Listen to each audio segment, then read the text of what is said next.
Welcome to Automatic Lot Training.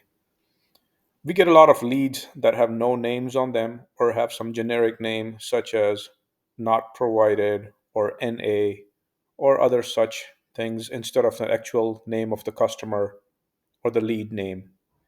In order to update them from your email inbox or SMS inbox or lead detail screen, you should follow the following steps. Go to your CRM. Once you're in there, go into your inbox, store inbox. Here we have a lead that has a name Dear Customer. Now, Dear Customer name has been assigned to this lead because the system did not find an actual lead in the system or the actual name in the system. In order to update it, we have a lead info button available. Now, this lead, if we look at the notes on it, we might find some clues as to real name of this lead is. So let's look at the notes.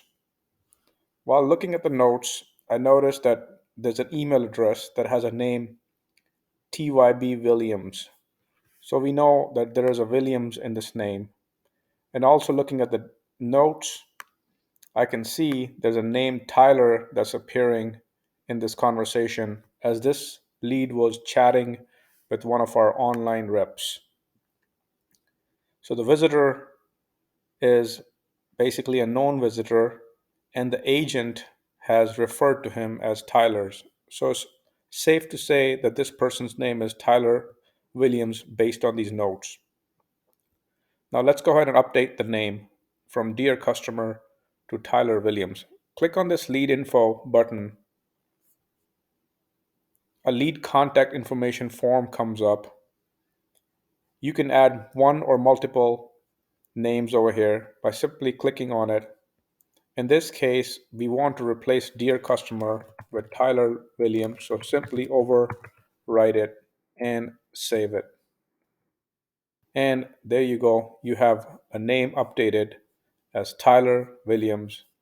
And once this email inbox is refreshed, you will see the name change from Dear Customer to Tyler Williams. Thank you for watching.